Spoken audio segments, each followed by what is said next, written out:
Hello YouTube, shintigercurl here, that dude in the straw hat, bringing you yet another awesome video. It's Monday night, you know what that means? Time for some Raw. We are 1 week removed from one of the most hyped and marked outable moments of the year from last Monday, when we saw the Dudley Boys return, when we saw Braun Strowman make his debut, and we also saw the return of Sting to challenge Seth Rollins. So, how are you going to follow that up? Got my notes. Let's get started. We open, of course, with the icon, the man they call Sting. But yeah, he opens up and explains his reasoning as to why he attacked Seth Rollins and is challenging him for the World Heavyweight title. Not just because of the fact that it's the one title he has never owned, but because that Seth Rollins is a paper champion and that he intends to prove it. He also says that he respects Triple H, but says that Seth Rollins is nowhere near in Triple H's league, and then leaves. Backstage, Steph and Seth are talking. Seth wants to know what the fuck happened to his bronze statue, and Steph tells him to grow a pair and tells Sting to give his statue to him. We'll see. Next up, we have a rematch from SummerSlam. Dolph Ziggler versus Rusev.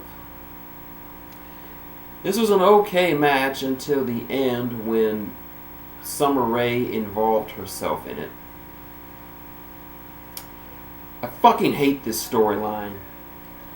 This Rusev, I've said it before and I'll say it again, Rusev is being wasted here. Dolph Ziggler's being wasted here. This storyline sucks. It's just bullshit. And the fact that these two last matches they've had both had foobar endings. Oh, God. I want to say this match was good. It was a good opener, but that fucking ending. Then we proceed to have a promo by Nikki Bella, who introduces her Bellatron. Which was like Santino Marella's honkometer. Remember, Santino Marella was on a quest to break the Honky Tonk Man's Intercontinental title run, which was the longest in WWE history, and he introduced the honkometer. It was awesome because people liked Santino. People don't like Brie or her sister or Alicia Fox. They suck when compared to the other talented divas. But this leads into our deepest match, one of 3 tonight. What is it? Becky Lynch versus Alicia Fox. This will be a beat the clock challenge for Team PCB. Each one will have an individual match. Whoever has the best time out of all 3 of them will be #1 contender for Nikki Bella's title. Now, since Becky was first, she was the one who set the time. This was a passable match only because Alicia Fox is... Becky deserves better. She set the time at 3 minutes, 21 seconds. Next up, Big Show versus Ryback. Boring match. Miz is the only thing interesting about it. Needless to say, Ryback retains. There's nothing more that needs to be said. Boring. Not terrible, just boring. Next up, the second of our 2 beat the clock matches, Charlotte Flair versus Brie Bella. This was okay for what it was, even though Brie spent most of the match running from Charlotte. I would too if I was facing on the daughter of Ric Flair. But she pulls off the win. She sets the time at about 1 minute and 40 seconds, I believe. I'm sorry if I got the time wrong. But I also should point out, before I continue, throughout this entire episode, there were little promos and vinaigrettes peppered throughout it that for the Ziggler Rusev thing. It first started off just after their match. Ziggler went back to his dressing room. As Renee Young is talking, in the background you see Summer Rae sneak into Dolph's dressing room. Later on that evening, we see Summer Rae running from his room, and Dolph is naked. Of course, he's got his bits covered up, but you can clearly see that Dolph Ziggler is a fan of manscaping. I'll leave it at that. Then later on, Lana and Dolph are having some talk about what that just happened, and I just really... Then they cut to Summer Rae talking about what... Needless to say, it's pointless. I'll get to that in a minute. Next up, after all the mediocrity and terribleness, we finally have some goodness.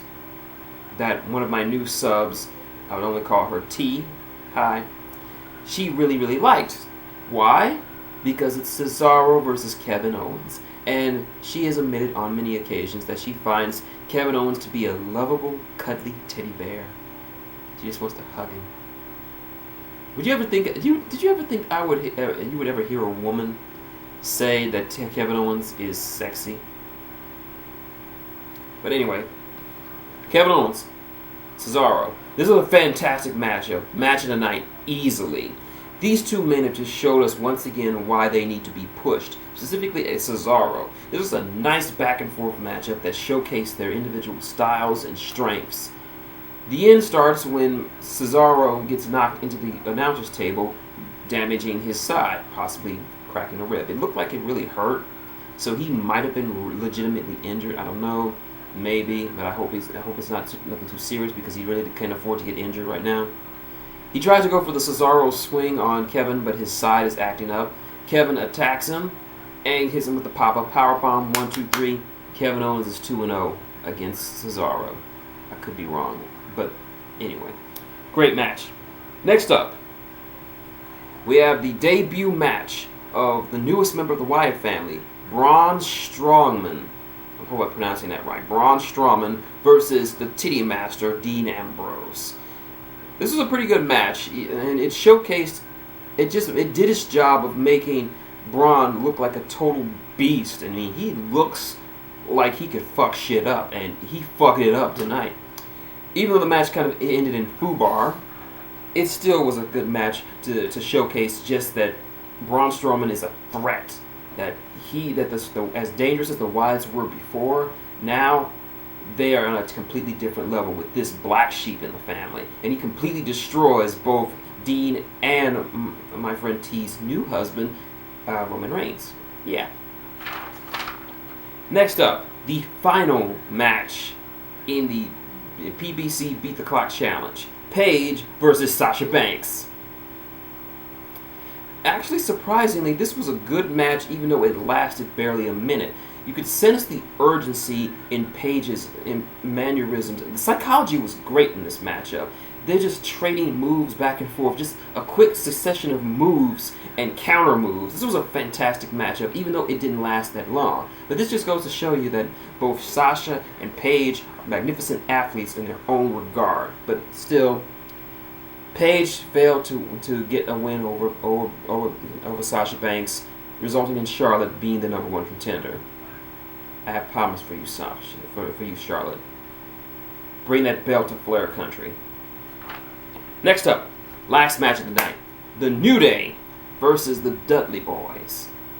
Now, the New Day comes out, cuts a fantastic promo about save the tables and how the Dudleys are a threat to tables everywhere. My boy Xavier Woods got a new perm going, got that straight hair look going. Or as Griffoon calls it, he's got the Gil from Street Fighter 3 special. His hair was just magnificent tonight. But yeah, this was a great tag team match. Even though the Dudley Boys haven't been in the WWE for over the last 10 years, do not make like that they have just been lazing about. They're still a top-ranked tag team, and they're still fantastic athletes. They look better than they did 10 years ago. This is because they spent time in TNA, and they cut down their weight, they slimmed down, specifically Bubba, who was in fantastic shape during his run as Bully Ray in TNA. And that translated well over to the WWE, and they both look fantastic, so they don't look like they've lost a step.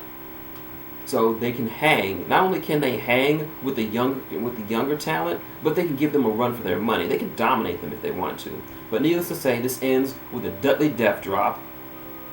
The Dudley Boys win. I'm okay with this because it shows that the Dudley Boys are still up there, but they're legends. They're living legends in this industry. And they're still a top tag team to be able to get a win off the Dudley Boys, and off the New Day. They tried to put Xavier Woods through a table, but no, not going to happen. But yeah, good match.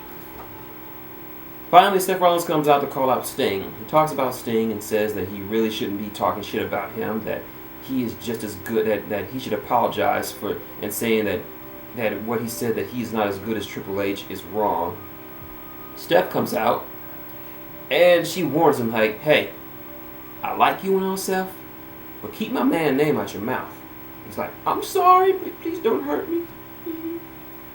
So he calls out Sting to get back his statue.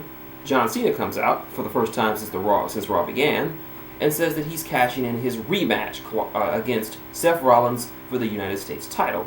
Since Cena was the champion, all champions in their contracts do have a rematch clause, guaranteeing them a rematch against the person who took their belt. And Seth took his belt, so he has it. But he asked Steph, hey Steph, can I? And she's like, yeah. So yeah, in 3 weeks at Night of Champions, Seth Rollins is going to be pulling double duty against two of the greatest of all time, against John Cena for the U.S. title, and against Sting for the WWE Heavyweight title. And as Cena leaves, he is joined on stage by Sting, and Seth looks like he shit himself. But yeah, that's Raw. My thoughts? I'm sorry, I really am, but if left to its own merits, this would have been an average Raw. I mean, the best match was Cesaro and Kevin Owens, and the other matches were either passable or forgettable in that regard. But that whole Rusev Ziggler angle with it's terrible enough, but to have the little promos peppered throughout it brought the show down. It went from average to bad.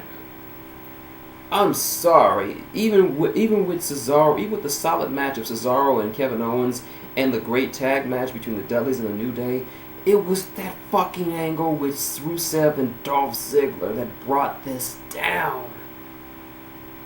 It brought it down. Oh, God damn.